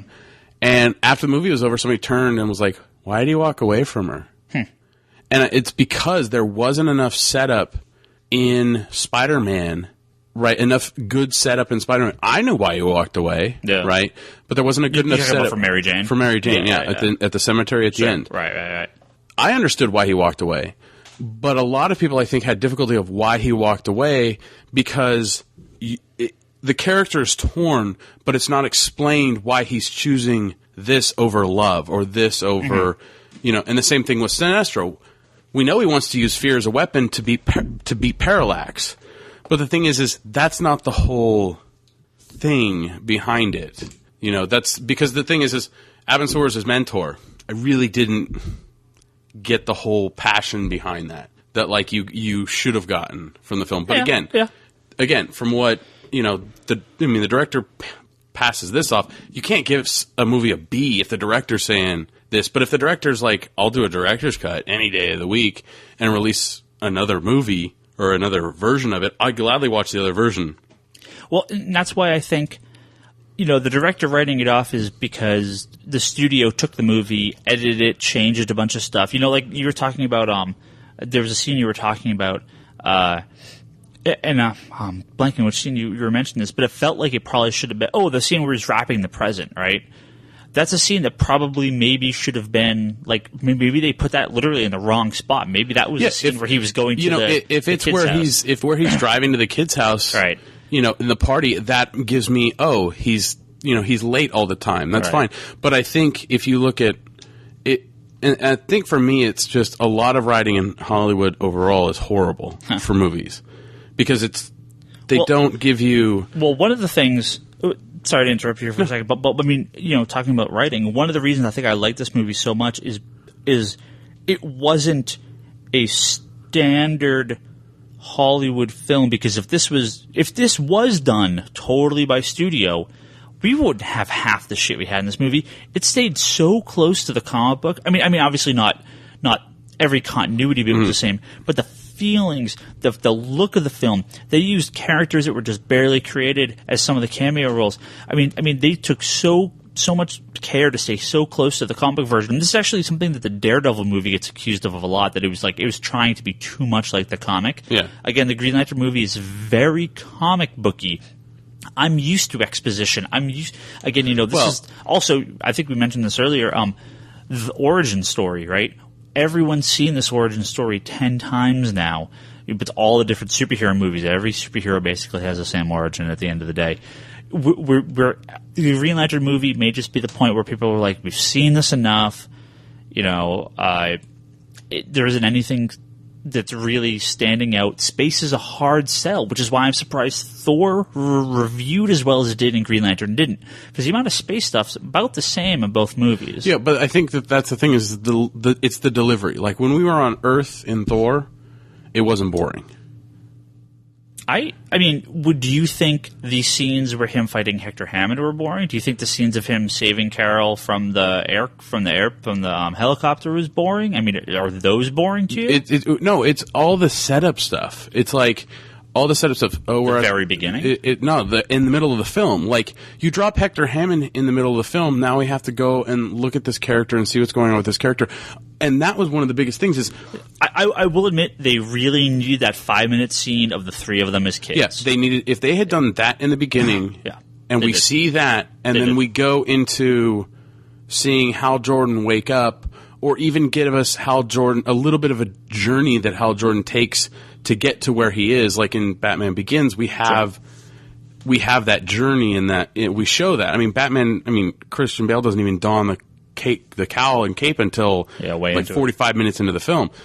So, but I think for Green Lantern, I think this is one of the things I didn't like. When he's sitting there, when Ryan Reynolds is sitting there figuring out the lantern, right? and it's that really funny scene that they overshowed in the trailer, which no longer was funny to me. Even with that one-liner that they put in at the end, it wasn't funny to me. They cross-cut with Hector Hammond, and they didn't need to. It was one of those things where I think both it was overall the film was a studio film. It was like somebody went in and said, "We're making this blockbuster movie whether you like it or not," and the director was like, "Yeah, I'm trying to do that, but you're a fuck. I can't do anything." Well, I mean, at the end of the day, this is DC Entertainment's first big project. And I'm not going to tell you it's going to be seen as a failure. I mean, there's no way around it. Unfortunately, I mean, it's going to pull. I mean, it's pulling about $100 million right now between international, but it hasn't opened in a lot of markets between international and domestic. It'll probably top out at about 150 here, which puts it a little under Thor and X-Men. It'll probably do one or two. It'll probably do 100,000, 150,000 again. It'll make its money back. Here's my grand hope, though, and again, why I'm not going to damn this film. This is their learning curve. This is their first attempt. You have Jeff Johns in there, who's not, I mean, he's a Hollywood guy to a degree, but he's a comic book guy at heart. Johns writes his comic books like a movie. Like when I was reading Green Lantern, I feel like these are storyboards. It's fucking awesome. But comic books and movies are very different. No. The comic books and movies are completely different beasts. They're completely different. And don't pass out on me. We got to keep talking about this. No, slap you. So, I mean, I'm thinking this is, I'm going to give them the benefit of the doubt of the first movie. Now, Marvel, at this point, they're writing, they have the success of Iron Man. You kind of lose a little bit with Incredible Hulk because that didn't perform all too well. But again, I think the problem with Hulk is you had the Ang Lee, had the story. Incredible Hulk had the action. You kind of needed the mix of both. Despite doing well, there seemed to be some sort of late hatred to Iron Man 2, which I don't really get. Thor seemed to perform pretty well, but probably not what they were expecting. So all money's on Cap and Avengers. Cap, I think, is going to do phenomenal. Oh yeah. And Avengers should probably do really well as well. Marvel got lucky with Iron Man. They got a director, they got an actor that really nailed it. Green Lantern, it's a little rough out of the gate.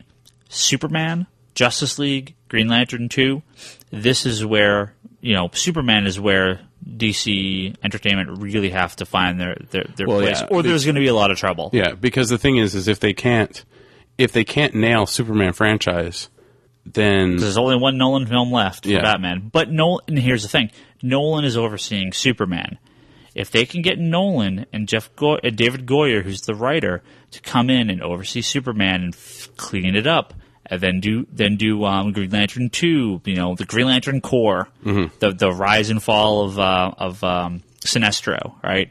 Then you get them to oversee JLA. You get a Wonder Woman and Flash movie after, which, I mean, this is sort of the rumored release schedule. I think there could be some really, really cool stuff. And, I mean, I don't know what they could do to get me to not see a Green Lantern movie. I would see it if it was starring me as Green Lantern, because I'm horrible. Actually, you'd be a better Green Lantern. I couldn't act at all. I think you'd be a good Nort. Hey, I think Ryan Reynolds is a good Hal Jordan. No, he is. He's cocky. He's pompous. He's kind of a ladies' man. He's doing all this bad stuff. But by the end of the film, again, Parallax should have been the third act, not the first act villain. But the third movie. Yeah. But you should have built to Parallax instead of starting what I was saying before, you have Hector Hammond, which is like the school bully, and then you have to catch the nuclear bomb. Right. But at the end of the day, I mean, anyone that knows anything, again, knowing the comics, just because you throw Parallax in the sun doesn't mean he's dead. He's the living entity of fear. Yeah. So this character's not going away. Well, and I think to me, one of the things is, what's funny is Thor, I watched the trailer, I wasn't really impressed, but I was blown away by the film. Green Lantern, I was blown away by the trailer, and then not impressed with the film. Do you think you got all the good scenes in the trailer? Yeah. Do you? Yeah, I mean, the trailer, you can watch the 4-minute trailer, and that's the movie. Did you not like Parallax attacking Earth? I like that. I actually really, really like that scene. I could have done it without the black lady on the floor. Like, that seemed very singular for Parallax to kind of aim at her. Like, I thought that was kind of... I don't know. Maybe that's DC's racism coming out in the movies. Oh, maybe. Who knows? That was just that seemed a little weird, but I liked the whole sequence of them running. No, I mean, the whole world-encompassing Parallax character... It's interesting, but it wasn't, like you said, it's a third act third movie villain, not the end of the first film. and I think this is why I like it so much, because it doesn't apologize for its Green Lantern-ness. Iron Man, Spider-Man, Captain America, the X-Men, these are very human characters, right? Green Lantern, Thor, Fantastic Four. Even Hal was a whiny little bitch when it came to fear in this film. But what I mean is, these are very outer space. This is space. This is something extraterrestrial. This is something really different than your typical movie, or than your typical character. They don't have human problems. They have, like, godlike problems. The Fantastic Four, even though they're played off like a human family, their main adventures take place in outer space, in the negative zone, and all this different stuff. Thor and Green Lantern, that's why I find that they're probably both about the same, because this is not human guy, or in the case of Green Lantern, is human guy in this non-human world. Thor is a non-human in a human world. Same emotion at the end of the day. Fish out of water type scenario. But the thing is I think Thor learned. He evolved. He grew up in the film. Whereas Hal Jordan doesn't grow up in the film.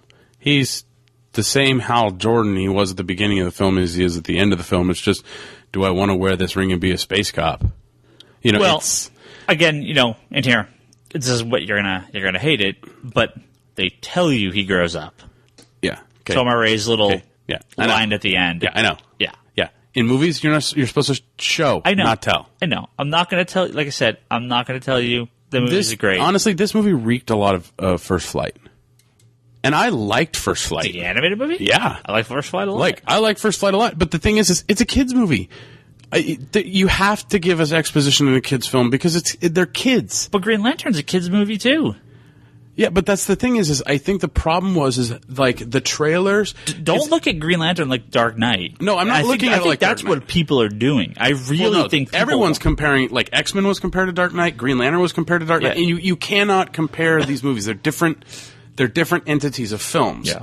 Like it's Dark Knight set such a high bar for comic book movies that Iron Man isn't even in the same league as Dark Knight. There's no other movies that have come close to the Dark Knight status. But like with Green Lantern, it was First Flight was this animated movie. They changed all this stuff up with like the origin and they changed like the pacing and all this stuff. But I really enjoyed it. It was a kid's movie. But then you go to make the Green Lantern film, the Green Lantern movie, and you give me the same goddamn kid shit, but the trailer doesn't even advertise anything for kids. Well, it's like that Lady in the Water. Or Lady in the Lake or whatever it was. The M. Night Shyamalan movie. Like, it was touted as this, like, horror kind of suspense, and it was a kid's movie. Yeah. So it's one of those things where I think that, again, Green Lantern was a studio film. Sure. And the studios fucked up. Period. And that's honestly a major reason why I give it a 30. Now, if they get released, if Mark Campbell comes back and does a director's cut, and gives us his actual version of the film, his Nolan kind of deal, Nolanization of the film, I will watch it, and then I would love to tell you what my grade would be after that, seeing one person's vision of this film. Anytime you get a studio involved, anytime you get a studio involved, they fuck shit up. Okay? Hollywood fucks shit up. I'm not going to disagree. I think people were expecting more blood on this podcast episode. That's afterwards. I think this is something that, is going to be a point of contention for a lot of fans because this was their first big opportunity. And, like I said earlier, it is going to be seen as a failure at the end of the day because it didn't do 80 million opening weekend or whatever. Well, I think for the fans, it's one of those things where if the film was good, that means I can get my buddies on Green Lantern. But to me, the film doesn't really... but here's the thing, though, right? And again, most people I talk to have liked it. Not 26%, like 80%. So no one is saying it's awesome. No one is saying it's the best movie ever. I've seen it twice already. I don't know. I may go see it a third time. It was a fun... Do you know when the last time I saw a movie multiple times in the theater was? Transformers? Like, Dark Knight. I really think Dark Knight. I only saw it twice. Yeah, we saw it twice because I saw it with you. No, I saw it in the morning. I was supposed to go with you, but I went to an earlier show. Yeah. In the morning. No, we went to the early show. I went to a night show for Dark Knight, and then I saw it a few months later, right before I was leaving the theater. Oh, yeah. I saw it in the morning, an opening day because they released an extra time, and like, there was nobody in the theater. I was like, yes. Yeah. And then I saw it with my brother with you in the evening. Yeah. Later on. Yeah. And then I think I probably saw it. Did I see it another time? Yeah, I mean, it is so rare that I see a movie multiple times. In Green Lantern, like I said, it is the visuals. It is just a fun movie, and I kind of, again, I get why people don't like it, but I kind of don't. Don't pull this Superboy Prime shit. I understand, but I wish people were more forgiving, I guess, at the end of the day, that the people can look at it and just sort of be like, look, it doesn't need to be Shakespeare. It's just fun. I'm going to, forgive these guys for some kind of, freshman errors, but I mean, I guess that's just me. It's about, like you're saying, I don't blame Ryan Reynolds. I don't blame Blake Lively. I don't blame Peter Sarsgaard, Mark Strong, Duncan, Rush. I don't blame them. I don't even blame Campbell. I blame the studios. Yeah. So to me, it's like, if I was a studio exec, I'd still hire Campbell to make a film. I'd still hire somebody else to make a film. Anybody from that movie to make a film. But the studio, like that's to me is what kills it. Is when the studio gets involved. Like Iron Man 2, that was studio. That was, let's put a whole bunch of more Iron Man suits on the screen so we can sell more merchandise. The story wasn't as close to on par as the first film. But again, and this is what I consider a very late hatred for Iron Man 2. Nobody hated that movie when it came out, and don't tell me you did, because you didn't. Everyone loved Iron Man 2 when it came out. When Iron Man 2 came out, I wasn't even that impressed. And no, you weren't. Everyone loved Iron Man 2 when it came out, and then all of a sudden, over the course of the last 6 months, people were like, "Yeah, Iron Man 2 sucked." I'm like, "Wait, what?" I didn't like it that much when it came out. You're lying to me. No, I'm not. I'm telling you, everyone liked Iron Man 2 when it came out. The thing is when I watched the film, I really enjoyed Mickey Rourke's character. Yeah. I didn't like where they took the Tony Stark character, and I didn't feel that, what the fuck is his name? Robert Downey Jr. Yeah. I don't feel that, he did fine as acting it, but I think that the direction they took Tony Stark just didn't work for me. I mean, it had some cool stuff in it. Some of the stuff was entertaining, it was funny, but at the end of the day, it was like, it's Iron Man 2. It's not as good as Iron Man 1. Yeah. I still haven't even bought the Blu-ray of it, because I'm just like, whatever. I'm not in a rush to see Iron Man 2 again. Yeah. But I understand what you're saying, where I think people... I think Iron Man 2 came out so close to Iron Man because it was virtually a year. No, it was longer than that. It's 2 years, but they did it fast. Yeah, it was fairly fast. So I think there was still this kind of hype engine off of Iron Man. Yeah. I mean, I saw Iron Man 2 with Callie, and she liked it. Did I see it with her? I don't know. It all blurs together. Especially when you have a kid and you haven't been sleeping. Well, anyway, Green Lantern. Kid talk. Bring it. Got one thumbs up, one thumbs down. It's not a thumbs down, dude. It's thumb sideways. I can't even give it a thumb. I can't even lift my arm to give this movie a rating. Wow. But I'll give 4% more than Rotten. Okay. Tomatoes. Okay. But if I had some Rotten Tomatoes, I would have thrown them at the screen. Now, if someone liked the movie, would you tell them to also then read the comics? I would tell people to read the comics. Regardless. If they liked it or not. Whether you liked it or not, read the comics. Should I read the comics or watch the movie? Read the comics. Okay. I mean, again, at the end of the day, it's one of those things where if there's a director's cut, I'll watch it. I'm so let's say hopeful. there's no director's cut, no named director comes on to direct Green Lantern 2. Yen? To go watch Green Lantern? Yeah. Well, Green Lantern 2? Well, I have to. It's a comic book movie. Just like I have to read Fear itself. You don't have to. Do you want to? Do I want to go see? If they announce they're going to make a sequel tomorrow, are you like, yes? No. Are you like, oh, whatever? I'll watch it regardless because, I have to have my voice heard on the podcast and, Hey, X-Men First Class. I had no interest in going to see that until I started to hear the really good reviews, and I was like, well, I'm not doing anything on Sunday, so let's go watch it. And I was that was the thing. Good. X-Men First Class didn't have much hype behind it. It was very low-key with the advertising. There was a little bit of a push about a week out from the date on TV. But other than that, it was kind of mum about, everything on it. And then, went and watched it. It was amazing. I really enjoyed it. It was good. Callie loved it, so it was, and she was like, it explains the other films. Now I understand the other films so much better. And that's the thing is like, I know, like, if I took her to Thor and took her to X-Men. If I took her to Green Lantern, she probably would say Green Lantern or Ryan Reynolds was hot, but what's the point of this movie?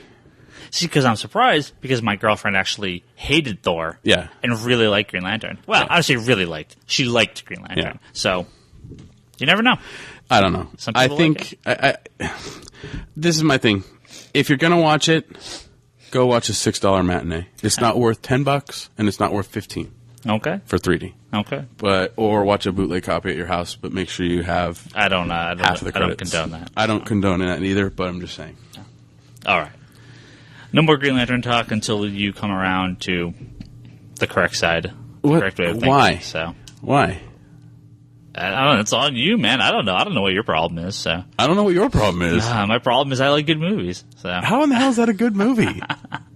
You still haven't explained to me. And I went through a detailed list of the shit that was wrong with that film, and you gave me it was this. Let's wrap this up. Let's wrap this episode up. We've been going on for a super long time. How long have we gone on for? Hour and 40 minutes. Sweet. Minus a little bit when we edit. How long was the Green Lantern movie? Hour and 45 minutes. Hour and 45. We need to go 5 more minutes of boredom for these people. Boring. All right. Well, glad you enjoyed your boring movie. I'm glad you enjoyed your awesome shitty movie. Yes. So we're going to go ahead and wrap this up. Can't wrap it up yet. Now what? What do you want? Random comic pick, dumbass. Are we done? We have to have 2 random comic picks for our 2 episodes? Why? It's episode 13. Oh, okay. So just We one. just took the 2 and put them together, so... All right, so haters go first. Haters go first. Go hater. Go hater. Geez, 30% and it makes me a hater? Dang. Yes, anything under 95% on a DC product is a hater to me. So you must love the DC. Why do you let me work in this store? I don't know, because you're wearing a Harley Quinn shirt. So that's true. Yeah. Harley Quinn and Poison Ivy. I'm wearing a Green Lantern shirt.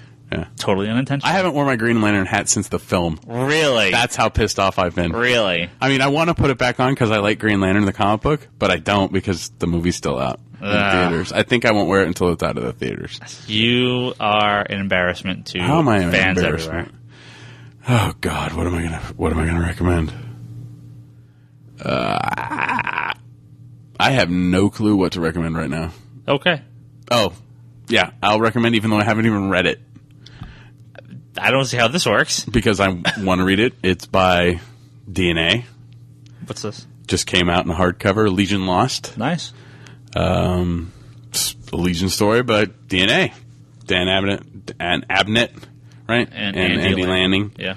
From what I hear, it's a really, really good story. Yep. You've read it, right? Mm-hmm. This is the tail end of the 0-hour reboot of the Legion of Superheroes. Mm-hmm. They take a really dark turn at the very end of the series, and they go off and they're just basically thrown out into the galaxy, and they get to go find their way around. And very dark, very cool. Sets up the Legion story that takes place after that, and usually regarded as one of the best Legion stories in the last decade or so. More than that, the last 20 years. Yeah. And the hardcover came out 2 weeks ago. Yeah. And worth it. Pick it up. Check it out. You hope it's worth it. It's I hope it's worth it. I spent the money on it. Yeah. And Abnett and Lanning are also the people that do all the space stuff for Marvel that both me and Brock really like. That's non-existent right now. Yeah, it's coming back. They're going to do more. Yeah. Well, I mean, they set it up with Annihilators to do more, but I'm hopeful. Yeah, they're going to do more. My random pick of the week is... for the lovers. For the lovers? Yeah, for the lovers. My random pick of the week, I'm actually not going to recommend the series specifically. I'm going to recommend like a version of what I'm going to recommend here. Because the thing I want to talk about is something we're going to have to spend a whole episode on at some point. So I'm not going to recommend Sandman, but just because we got them back in stock and I forgot how beautiful they are. Oh, the Absolutes? I have to recommend the Absolute Sandman collection. I know. If you are a fan of Sandman, if you're a fan of Neil Gaiman, if you're a fan of spending $400, you should really... Well, 5, because Volume 5 is coming out soon. The Absolute Sandman collections are the most beautiful comic books I've ever laid hands on. What they did... Okay, how do you see with your hands? Huh? They're the most beautiful comics you've laid your hands on. I can see in my eyes. I've touched the comic physically. It is the most beautiful comic I've ever touched. Ever been able to experience? Right. Okay. So Absolutes are these versions that DC does for their really premier good books. Really popular titles, really standout titles. Has to hit a certain sales mark for them to release an Absolute. And it's this giant, oversized slipcase hardcover with all sorts of bonus material. They did 4 volumes for Sandman. They're doing a 5th volume that's going to collect a lot of the specials that Neil Gaiman wrote. Beautiful, beautiful book. Lots of extras. I know they recolored, I believe, the first volume and maybe some of the second volume because there was a lot of shitty coloring jobs in the 80s for DC. It was that very sketchy, like sketch kind of design, and the paint was kind of watercolors. Yeah, the paper quality in DC books at that point was really weak, and so a lot of it just didn't translate very well. So they went back and they digitally recolored a lot of stuff and cleaned up a lot of problems with it. Brock is a very big Neil Gaiman fan. I am a very big Neil Gaiman First fan. tattoo. Yeah, we will do a more prominent Sandman and Neil Gaiman episode at some point in the future. Well, I need to reread it. It's been years. The funny thing that what you mentioned is my younger brother actually really loves Sandman, and when I got back into comics a couple years ago, we raced to try and see who could read the trades the fastest, and he was like 4 trades ahead of me, and then I blew past him in just reading. But this year was the first year, because I asked him, what do you want for your birthday? Because his birthday was in May. And he's like, I'd like those Absolute Sandmans. Cool. And I was like, really? He's like, yeah, they're really... Because I finally took my statues out, my Death and Sandman bookend statues, and I put them up on the thing, and he's seen it and been like, oh, that's awesome. So I picked up the first one for him, and my dad got him the second one, so he still needs to get number 3 and 4 and 5 eventually when it comes out. But yeah, There's also an Absolute Death that collects all the There's an Absolute Death, which I still need to pick up. I haven't gotten it yet. Me too. There's also the Absolute Sandman doll. Yeah, which I got that up there. Which the only reason I would buy it is for the little Goldie figure. Well, it looks like the Sandman hardcovers. It's just has a figure inside of it. Yeah, it's a big giant doll, but it has Goldie in it. Yeah. And I'm actually Goldie is one of the characters I want to get tattooed on me. Really? Yeah. Nice. Goldie's awesome. Hell yeah. All he does is go eep and fall off. Yeah. But yeah, definitely, you should, man, rereading Sandman again. Yeah, we got to reread that. It's been a while. I actually want to, because I never really sat down and read through the Absolutes. I mean, I've looked through them. I've flipped through a lot of the bonus stuff. I haven't even opened them. Really? Mm-mm. But man, I need to sit down and read them in the Absolute format because it's just they're so big and so nice and so beautiful. So I have to pull those out one day. Well, we'll have a, what we should do? We should do like a conspirators book club. Where we say, okay, we're going to read this, right? Yeah. And then spend, take a month to read it. And then at the end, we do the episode where we have what we talk about. It's not a bad idea. I mean, something like Sandman, maybe a little much, a lot of one-shots or single-issue stories and stuff. But Sandman for the hardcores. Yeah, for the hardcores. Yeah. But at the same time, I mean, it's not necessarily something that's bad for the people that, it's going to be in-depth. Yeah. So they're going to get a really big dose of it. Sure. And man, if we did Preacher, it's good stuff. Good God, is there a parental advisory sticker big enough to like? Once you get to sheep fucking, you pretty much, Dude, it's not even the sheep fucking; it's the meat man. Oh, the meat man's the worst thing of all time. And then and by worst, I mean best. Oh God, Preacher is so awesome. Preacher is so awesome. I can't even. Before I recommend it to people. Before I recommend it to people, I ask them if they're religious. Yeah. Because it's like, if I recommend this to you, even recommending it to you will offend you. Say the name. Say the name. Arseface. The meat man cometh. The meat man cometh. Hey, go fuck yourself. Yeah. That's great. I remember Wizard Magazine did this whole article one time of like the greatest weapons in comic books, and the Word of God was one of the greatest weapons. I'm like, totally. Yeah, it is. It's the best thing of all time. That's a good idea, though. That's maybe what we should do with some of that. Get me to actually get on my ass and reread some of these books I haven't read in years. Yeah, I know. And the funny thing is you have them at your disposal. There's like a library here. How do you think I got into Walking Dead? When I'm sitting here, I took a trade from off the wall and went to the bathroom. I don't want to hear that. And read it. I hope you didn't put that trade. I hope you didn't put that trade back on the shelf. You know what's funny? I put that trade back on the shelf, grabbed another one, and then got that one. Wow. So somebody has my bathroom soiled reading copy of Walking Dead don't Volume need 1. to know that, and I'm going to have to burn every copy we have in stock right now just in case it's still here. It's not still here, dude. The Walking Dead is on the same par as Green Lantern. You sell through that shit. Literally. So, no, when I'm here, I read crappy comics I don't actually like just to stay up. And so when I go home, I don't actually read comics because I'm sick of reading comics by the time I get home. Anyway, we're going to wrap this episode up. We're coming on 2 hours. Coming on. So, hour and 45. Come on, Eileen. Yeah, so let's end this before it gets any worse. Any worse? We talked about the shitty Green Lantern movie this episode. Okay. We got through it. Excellent. Through it, man. But you know what? I really think that my comic book idea, and I want everybody's opinion on this, the A-shirt brigade, is about a bunch of guys like that dress in A-shirts and walk around and do douchebag shit, kind of like the Jersey Shore, but for comic books. I think it would be a good idea for a comic book. What do you think? Let me know. Let me know the A-shirt brigade. I don't know where this came from. I'm going to tell you it's a horrible idea. So, if you like this episode, you can listen to this episode and many other episodes at www.geekbox.net. That's where we host this podcast, The Comic Conspiracy, as well as the Geekbox podcast, which is recorded every Monday. Ryan's actually been putting it up Tuesdays. Wow. He moved it to Tuesday nights for some unknown reason, featuring myself and Ryan Scott and a bunch of other people from video games and movies and comics. We talk, very little comics. We talk a lot of other geek culture stuff there. You can visit us on the forums.geekbox.net. There's a comic forum. There's the regular forum. You can talk about the podcast, movies, TVs, again, same bunch of stuff to talk about on there. You can shoot us an email, thecomicconspiracy@geekbox.net, or you can use the contact forum, which is on geekbox.net. You can visit Brock's Conspirator Brock.blogspot.com. He posts his weekly picks. He posts a bunch of reading lists, which is very helpful in getting people to buy some of these comics. So thank you. Reading list, pull lists, I post reviews for stuff, like if I'm looking forward to things. Like, I can't wait to type up my little blurb on Green Lantern. Nice. If you happen to find yourself in the Sunnyvale, California area, you can always come stop by the store, which is where we record Comics Conspiracy. It's 115-A East Fremont Avenue, Sunnyvale, California. You can come say hey.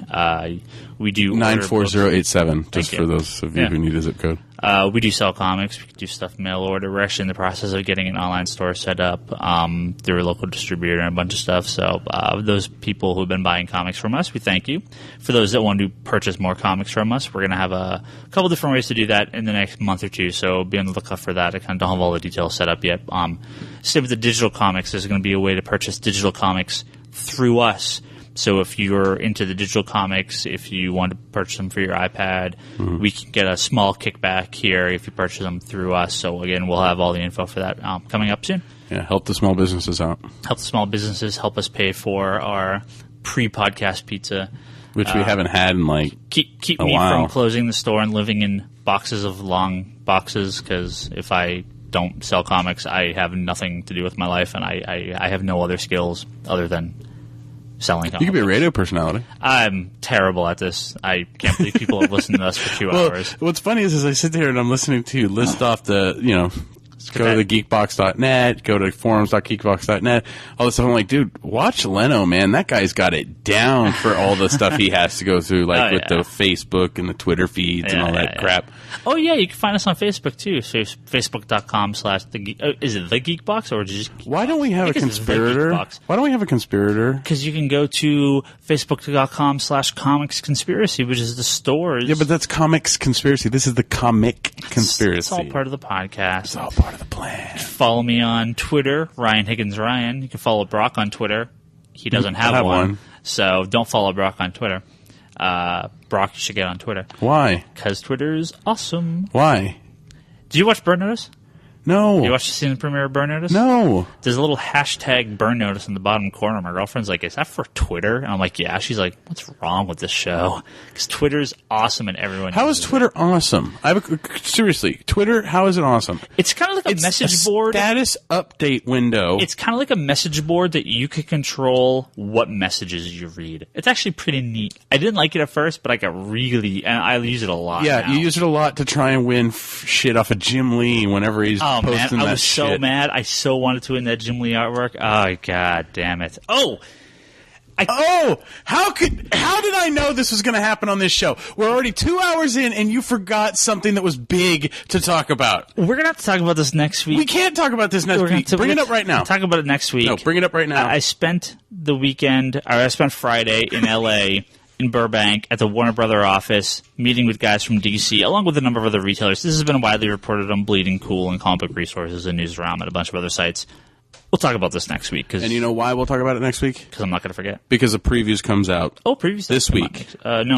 This upcoming week. Upcoming week. So when we talk, it'll be right after. It'll be right after, so it'll work out okay. All right. So wrap it up. Pardon for this episode going so long. We're going to end now. We will catch you all next week on this podcast. Thank you for listening. Green Lantern sucks. The movie. You're wrong. Green Lantern sucks. The movie.